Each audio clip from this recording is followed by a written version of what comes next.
Yo pienso que Lacan lo que nos dice en primer lugar es que debemos tomar el deseo en serio, como lo toma Freud ya desde el proyecto, donde lo ve como la fuerza económica, la fuerza de lo mental.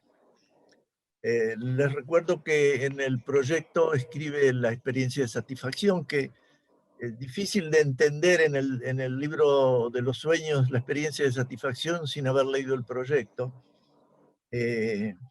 y donde usa el amamantamiento, el hambre, como metáfora, digamos así, explicativa de la pulsión, o de lo pulsional.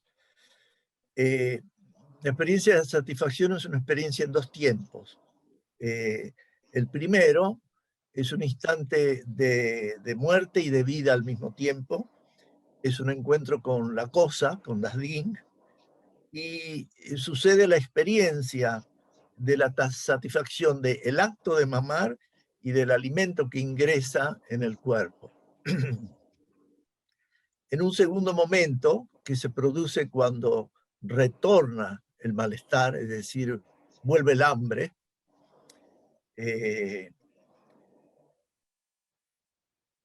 va a aparecer algo que es nuevo y que es solamente humano, es decir, solamente el ser humano tiene, que es el deseo.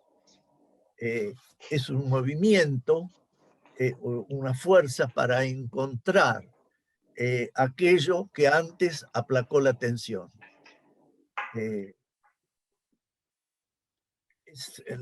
Por eso se llama el objeto perdido, el objeto aquel que produjo la satisfacción antes, cuando había el hambre. Por lo tanto, es un objeto que fue crucial, que calmó la necesidad en su momento. Miller dice que el deseo es nostálgico, es decir, que apunta al pasado, a lo que fue, desea reencontrar algo que está perdido.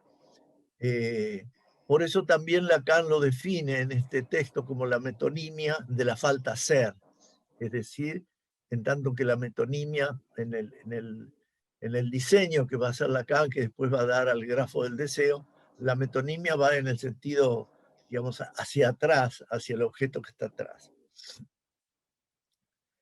En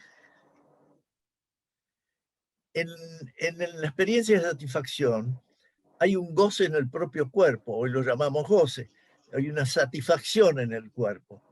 Y es interesante porque en el final de su enseñanza Lacan va a decir que el cuerpo, el primer objeto de la pulsión es el cuerpo. Y esto lo toma y lo insiste mucho en diversos textos a partir del Seminario 7, que él propone un proyecto de trabajo sobre lo real, va a insistir mucho sobre el masoquismo erógeno primario, sobre el problema económico del masoquismo de Freud, como un texto de base para poder entender el último Lacan.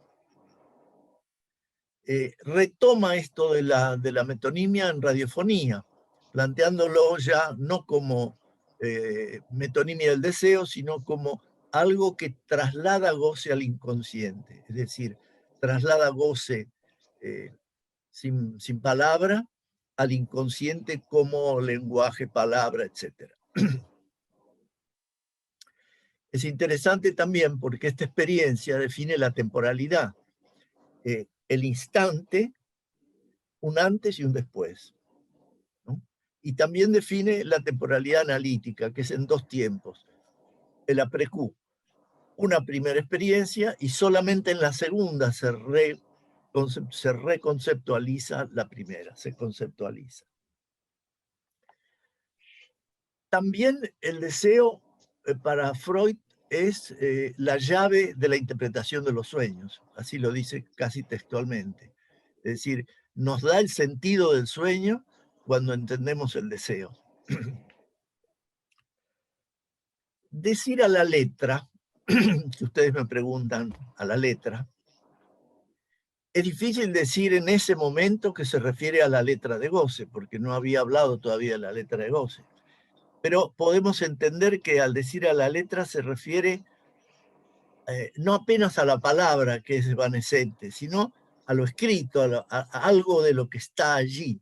En un futuro podemos decir que en la medida en que la letra se localiza o la localizamos en el litoral, en los bordes entre la lengua, la langue y el lenguaje,